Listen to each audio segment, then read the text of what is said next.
بسم اللہ الرحمن الرحیم، السلام علیکم، میں شجیع اللہ فراست، آپ دیکھ رہے ہیں نیشنل اور انٹرنیشنل نیوز پر مشتمل 4 ٹی وی کا خصوصی خبرنامہ دنیا بھر سے، یعنی خبریں آپ کی نظر سے۔ سب سے پہلے ہیڈ لائنز۔ تلبیہ کے کلمات سے وادی مینا گونج اٹھی، خیموں کے شہر میں خصوصی عبادتیں، دعائیں، مناسک حج شروع۔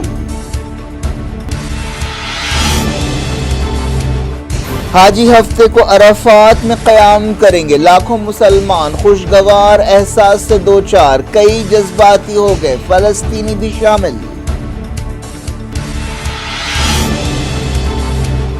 ایران نیوکلیئر پروگرام روکے، رشیا کو میزائلز دینا بند کرے، پابندیاں لگائی جائیں گی، G7 ملکوں نے دی وارننگ۔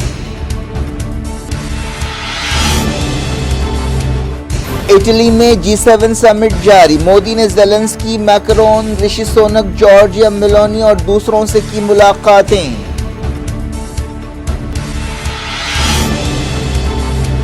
خلیج عدن میں کارگو جہاز پر حوثیوں کا بڑا حملہ، امریکہ نے کہا غیر ذمہ دارانہ رویہ ہے، جانیں خطرے میں پڑ رہی ہیں۔ غزہ میں 34 فلسطینی جاں بحق، قدس بریگیڈ نے اسرائیلی فوج اور یہودی بستیوں پر کیے راکٹ حملے۔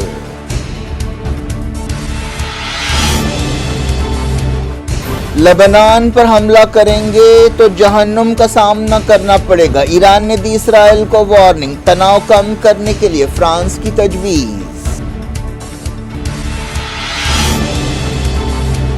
ساؤتھ افریقہ میں ملی جلی حکومت بنانے سے اتفاق، سائرل رامافوسا ایک بار پھر صدر بنیں گے۔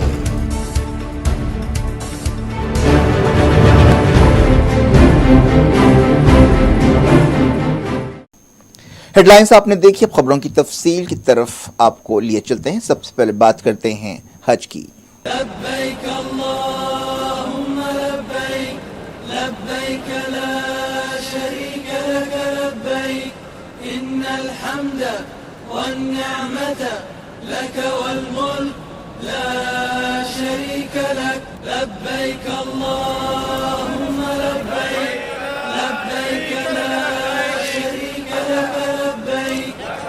لبیک اللہم لبیک، تلبیہ کے ان کلمات سے وادی مینا گونج اٹھی اور مناسک حج شروع ہو گئے۔ دنیا بھر سے آنے والے لاکھوں مسلمان جمعرات کی شام سے ہی قافلوں کی شکل میں خیموں کے شہر مینا کی طرف چل پڑے جو مکہ کے قریب ہے۔ یہ قافلے پیدل بھی تھے، کاروں میں بھی تھے اور بسوں میں بھی تھے۔ تمام حاجی احرام باندھے ہوئے ہیں، سب لوگ سفید رنگ کے احرام میں تھے اور سب کے لبوں پر تلبیہ کے کلمات تھے، جس سے ایک روحانی منظر پیش ہو رہا تھا۔ ان حاجیوں کو ہفتے کے دن عرفات کے میدان میں قیام کے ساتھ ہی حج کی خوش نصیبی حاصل ہو جائے گی۔ مینا روانہ ہونے سے پہلے حاجیوں نے کعبے کا طواف کیا۔ دنیا بھر سے 15 لاکھ سے زیادہ مسلمان حج ادا کرنے کے لیے سعودی عرب پہنچے۔ سعودی عرب کے شہری اور سعودی عرب میں رہنے والے غیر ملکیوں کی بڑی تعداد بھی حج ادا کر رہی ہے۔ سعودی عہدیداروں کا اندازہ ہے کہ اس سال 20 لاکھ سے زیادہ لوگ حج ادا کر رہے ہیں۔ اس سال حج ایک ایسے وقت آیا ہے جب اسرائیل غزہ میں بربریت کر رہا ہے۔ 7 اکتوبر 2023 کے بعد سے غزہ میں 37,000 سے زیادہ فلسطینی شہید ہو چکے ہیں۔ مڈل ایسٹ ایک اور بڑی جنگ کی دہلیز پر ہے۔ غزہ کے کوئی بھی فلسطینی کو اس سال حج کے لیے آنے کی اجازت نہیں ملی، جس کی وجہ یہ ہے کہ رفح کراسنگ بند ہے اور غزہ ناکہ بندی کا شکار ہے، لیکن مغربی کنارے سے 4,000 سے زیادہ فلسطینی حج ادا کر رہے ہیں۔ حاجی ہفتے کو عرفات کے میدان میں قیام کریں گے اور خصوصی عبادتیں کریں گے۔ مینا میں بھی حاجیوں نے جمعے کا دن گزارا اور عبادتیں کی۔ عرفات میں قیام کے دوران خطبہ حج بھی دیا جائے گا۔ ہفتے کو عرفات کے بعد حاجی مزدلفہ میں کنکر چنیں گے اور پھر مینا واپس آئیں گے اور شیطان کی علامتوں کو کنکر ماریں گے۔ یہ سلسلہ 3 دن تک جاری رہے گا۔ اس عمل کو رمی جمار کہتے ہیں۔ اس دوران 10 ذی الحج کو عید الاضحیٰ کے دن قربانی کی جائے گی اور بال کٹوائے جائیں گے۔ جانوروں کی قربانی کے ساتھ ہی حاجی احرام کی پابندیوں سے آزاد ہو جائیں گے اور کعبے کا طواف کریں گے۔ کئی حاجی جذباتی ہو گئے۔ ایسے ہی ایک حاجی محمد رفیق ہیں جو انڈیا سے گئے ہیں۔ انہوں نے بتایا کہ ہم نے تمام عالم اسلام کے لیے، اپنے ہم وطنوں کے لیے اور پوری مسلم امت کے لیے، خاص طور پر فلسطینیوں کے لیے دعائیں کیں اور کر رہے ہیں۔ غازہ سے تعلق رکھنے والے بعض فلسطینی جو غازہ سے باہر تھے حج ادا کر رہے ہیں. ایسی ایک فلسطینی خاتون آمنہ ابو مطلق ہے. انہوں نے کہا کہ سرحدیں بند ہیں جس کی وجہ سے ہم حج ادا کرنے سے محروم ہیں. ہمیں جنگ اور تباہی کا سامنا ہے. 75 سالہ آمنہ نے کہا کہ ہم سے ہر چیز چھینی جا رہی ہے. 10 سال سے زیادہ عرصے میں پہلی بار سیریا سے بھی حج ادا کر رہے ہیں. دمشق سے مکہ تک 10 سال میں پہلی بار ڈائریکٹ فلائٹ چلائی گئیں. سیریا کے حاجیوں سے متعلق ایک کوارڈینیٹر عبدالعزیز الاصغر نے بتایا کہ حاجی بہت خوش ہیں. حج اسلام کے 5 بنیادی ارکان میں سے ایک ہے اور مالی حیثیت رکھنے والے تمام مسلمانوں کے لیے زندگی میں ایک بار حج ادا کرنا فرض ہے. حج ایک عظیم روحانی تجربہ ہے جس سے لاکھوں حاجی ہر سال گزرتے ہیں. یہ کئی مسلمانوں کے لیے اپنی زندگی کا سب سے اہم سفر ہوتا ہے. لوگ زندگی بھر کی کمائی سے سیونگ سے حج ادا کرتے ہیں اور اپنی تمام ذمہ داریوں کو پورا کرنے کے بعد عام طور پر 50 سال اور 60 سال سے زیادہ کی عمر میں حج کا فرض ادا کرتے ہیں. حج وہ موقع ہوتا ہے جب مسلمان اپنی زندگیوں کی غلطیوں اور گناہوں پر شرمندہ ہوتے ہیں اور تہ دل سے اللہ سے اپنے گناہوں کی معافی مانگتے ہیں اور مغفرت کی دعا کرتے ہیں. حضرت ابراہیم علیہ السلام، حضرت اسماعیل علیہ السلام اور حضرت اسماعیل علیہ السلام کی والدہ حضرت ہاجرہ کی زندگی کے اہم واقعات کی یاد میں حج ادا کیا جاتا ہے. تقریباً 1450 سال پہلے پیغمبر اسلام حضرت محمد مصطفیٰ صلی اللہ علیہ وسلم نے حجۃ الوداع کے موقع پر عرفات کے میدان میں تاریخی خطبہ دیا تھا جس میں آپ صلی اللہ علیہ وسلم نے برابری کا عظیم سبق دیا تھا. عرفات کے بعد حاجی مزدلفہ جائیں گے جہاں وہ جیسا کہ ہم نے بتایا کنکر چنیں گے اور پھر مینا واپس آ کر شیطان کی علامتوں کو کنکر ماریں گے. حج ایک محنت طلب عبادت ہے اور حاجیوں کو کبھی مکہ میں تو کبھی مینا میں تو کبھی مزدلفہ میں تو کبھی عرفات میں جانا پڑتا ہے. جمعے کو ٹیمپریچر 40 ڈگری سیلسیس سے زیادہ ریکارڈ کیا گیا. وزارت صحت نے خبردار کیا ہے کہ حج کے دنوں میں ٹیمپریچر 48 ڈگری بھی ہو سکتا ہے. تمام حاجیوں کے ہاتھوں میں گرمی سے بچنے کے لیے چھتریاں نظر آئیں. جگہ جگہ ٹھنڈے پانی کی تقسیم کا انتظام ہے اور ٹھنڈے پانی کا چھڑکاؤ کیا جا رہا ہے.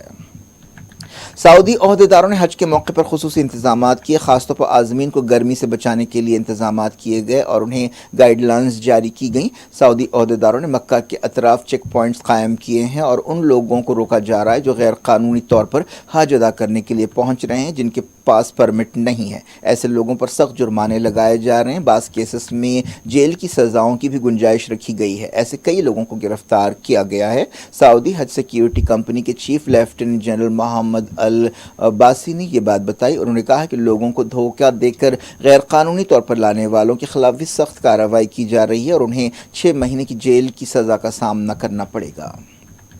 سعودی حکومت کے بہترین انتظامات کی وجہ سے لاکھوں کے اجتماع کے باوجود کئی برسوں میں کوئی بڑا ناخوشگوار واقعہ پیش نہیں آیا. کورونا وائرس کے دنوں میں حج متاثر ہوا تھا اور 2020، 21 اور 22 میں حاجیوں کی تعداد بہت کم ہو گئی تھی. حاجیوں کی تعداد کو محدود کیا گیا تھا لیکن اب پرانی رونقوں کے ساتھ حج ادا کیا جا رہا ہے. امید کی جا رہی ہے کہ اس مرتبہ حاجیوں کی تعداد 2019 کی سطح کے برابر یعنی 24-25 لاکھ ہوگی.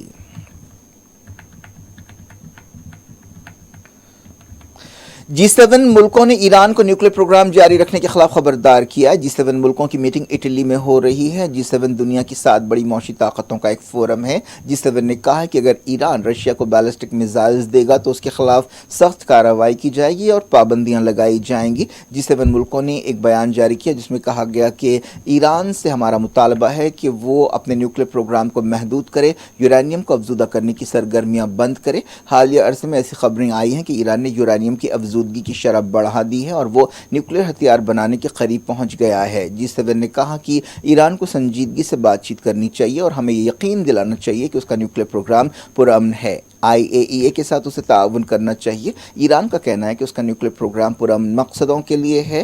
G7 ملکوں کی میٹنگ میں غزہ اور یوکرین جنگ کے مسائل چھائے رہے. یمن کے حوثیوں نے کروز میزائلز کے ذریعے خلیج عدن میں ایک بڑے کارگو جہاز پر حملہ کیا ہے. بتایا گیا کہ اس حملے میں ایک شخص زخمی ہوا جسے امریکی فوج نے بچایا ہے. حوثی نومبر 2023 سے ریڈ سی اور خلیج عدن میں حملے کر رہے ہیں. وہ فلسطینیوں کی تائید میں حملے کر رہے ہیں جن پر اسرائیل حملے کر رہا ہے. شروع میں یہ حملے ان جہازوں پر کیے جا رہے تھے جن کا تعلق اسرائیل سے ہے، لیکن بعد میں جب امریکہ اور برطانیہ نے یمن میں حملے شروع کیے تو اب امریکہ اور برطانیہ کے جہازوں کو بھی نشانہ بنایا جا رہا ہے. ان حملوں کی وجہ سے ریڈ سی اور خلیج عدن میں جہازوں کی ٹریفک متاثر ہوئی ہے. بتایا گیا کہ تازہ حملے میں جس جہاز کو نشانہ بنایا گیا اس کا تعلق یوکرین سے ہے. حملے کی وجہ سے جہاز کو نقصان پہنچا اور جہاز میں آگ لگ گئی. امریکی سینٹرل کمانڈ نے بتایا کہ ایک سویلین ورکر اس حملے میں زخمی ہوا. امریکہ کے ایک جہاز نے اس زخمی مرین کو باہر نکالا. امریکی عہدیداروں نے کہا ہے کہ ایران کی تائید رکھنے والے حوثیوں کا رویہ غیر ذمہ دارانہ ہے اور ان کی وجہ سے علاقے کا استحکام متاثر ہو رہا ہے اور جانیں خطرے میں پڑ رہی ہیں. ایک دن پہلے حوثیوں نے عراق کی مزاحمتی تنظیموں کے ساتھ مل کر حملے شروع کرنے کا اعلان کیا تھا. حوثیوں نے پچھلے 24 گھنٹوں میں 3 جہازوں پر حملے کیے. برطانیہ کے ایک سمندری تجارتی ادارے نے بتایا کہ ریڈ سی کے ایک تجارتی جہاز میں دھماکہ ہوا ہے لیکن کوئی نقصان نہیں ہوا ہے. غازہ میں اسرائیل کے حملے جاری ہیں. دوسری طرف فلسطینی مزاحمت کاروں نے بھی اسرائیلی فوج اور اسرائیل میں الگ الگ مقامات کو نشانہ بنانے کا سلسلہ جاری رکھا. اسلامی جہاد کی فوجی شاخ القدس بریگیڈ نے بتایا کہ اس نے غازہ میں اسرائیلی فوجوں پر راکٹ حملے کیے. اس کے علاوہ غازہ کے قریب یہودی بستیوں کو بھی نشانہ بنایا گیا. القدس بریگیڈ نے کہا کہ اس نے اشدود، سدرت اور دوسرے شہروں پر حملے کیے. غازہ جنگ کے 252 دن پورے ہو گئے ہیں. اسرائیلی ہیلی کاپٹر، گن شپس، اٹیک ڈرونز اور جنگی ہوائی جہازوں نے رفح اور دوسرے مقامات پر حملے کیے. غازہ کے کمال عدوان ہاسپٹل کے ڈائریکٹر نے بتایا کہ 200 سے زیادہ فلسطینی بچوں کی جانوں کو خطرہ ہے جو غذا کی کمی کا شکار ہیں. غازہ کی وزارت صحت نے بتایا کہ اب تک جاں بحق فلسطینیوں کی تعداد 37,266 ہو گئی ہے. وزارت نے بتایا کہ پچھلے 24 گھنٹوں میں 34 فلسطینی جاں بحق ہوئے اور 71 زخمی ہوئے. 7 اکتوبر کے بعد سے غازہ میں 85,102 فلسطینی زخمی ہوئے ہیں. غازہ جنگ بندی اور ہوسٹیجز کی رہائی کے بارے میں کوششیں اب بھی ڈیڈ لاک کا شکار ہیں. جنگ بندی کی ایک تجویز پر حماس نے اپنا جواب بھیج دیا ہے. امریکہ نے کہا ہے کہ حماس نے اس منصوبے میں جو تبدیلیاں کی ہیں ان میں سے بعض تبدیلیوں کو قبول کیا جا سکتا ہے اور بعض ناقابل عمل ہیں. حماس کے ایک عہدیدار نے اس بارے میں کچھ بھی کہنے سے انکار کر دیا کہ حماس اور اسلامی جہاد کی قید میں کتنے اسرائیلی ہیں. 7 اکتوبر کے حملوں کے دوران حماس اور اسلامی جہاد نے 250 کے قریب اسرائیلیوں کو پکڑ لیا تھا. ایک اندازے کے مطابق تقریباً 120 ہوسٹیجز فلسطینی مزاحمت کاروں کی قید میں ہیں. حماس کے ترجمان اسامہ حمدان نے CNN سے بات چیت کرتے ہوئے کہا کہ کوئی نہیں جانتا کہ کتنے اسرائیلی ہوسٹیجز زندہ ہیں. اسرائیلی پابندیوں کے باوجود 30,000 سے زیادہ فلسطینیوں نے مسجد اقصی میں جمعے کی نماز ادا کی. وقف ڈپارٹمنٹ کے عہدیداروں نے یہ بات بتائی. جمعے کے خطبے کے دوران اسرائیلی فوج نے خلل اندازی کی اور کئی نمازیوں کو مسجد اقصی میں داخل ہونے سے روکا. اس گڑبڑ کے دوران ایک فلسطینی بچے کو گرفتار کیا گیا. ایران نے اسرائیل کو وارننگ دی ہے کہ اگر اس نے لبنان پر حملہ کیا تو اسے جہنم کا سامنا کرنا پڑے گا. ایرانی وزیر خارجہ علی باقری کنی نے یہ وارننگ دی. انہوں نے عراق کے نیشنل سیکیورٹی ایڈوائزر قاسم العراجی کے ساتھ ایک پریس کانفرنس سے خطاب کرتے ہوئے یہ ریمارک کیا. یہ بات ایک ایسے وقت کہی گئی ہے جب لبنان کی سرحدوں کے قریب لڑائی تیز ہو گئی ہے. 7 اکتوبر کے بعد سے حزب اللہ اور اسرائیلی فوج کے درمیان لڑائی ہو رہی ہے. ایران کے کارگزار وزیر خارجہ نے کہا کہ اگر اسرائیلی سمجھدار ہیں تو وہ کبھی دوبارہ لبنان میں داخل نہیں ہوں گے. اسرائیل اور حزب اللہ کے درمیان 2002 اور 2006 میں لڑائی ہوئی تھی. انہوں نے یاد دلایا کہ اسرائیل کو ناقابل یقین شکست کا سامنا کرنا پڑا تھا. لبنان کی خانہ جنگی کے دوران اسرائیل نے ساؤتھ لبنان کے ایک بڑے علاقے پر قبضہ کیا تھا لیکن حزب اللہ نے اسے باہر نکلنے کے لیے مجبور کیا تھا. اسرائیل کے وزیر دفاع یوو گیلنٹ نے حزب اللہ کے ساتھ تناؤ کم کرنے کے لیے 3 رخی بات چیت کی تجویز رد کر دی ہے. فرانس کے صدر ایمانوئل میکرون نے مڈل ایسٹ میں ایک نئے تناؤ کو روکنے کے لیے یہ تجویز پیش کی تھی. اسرائیلی کیبنٹ کی میٹنگ میں اس تجویز پر غور کیا گیا اور اسے رد کیا گیا.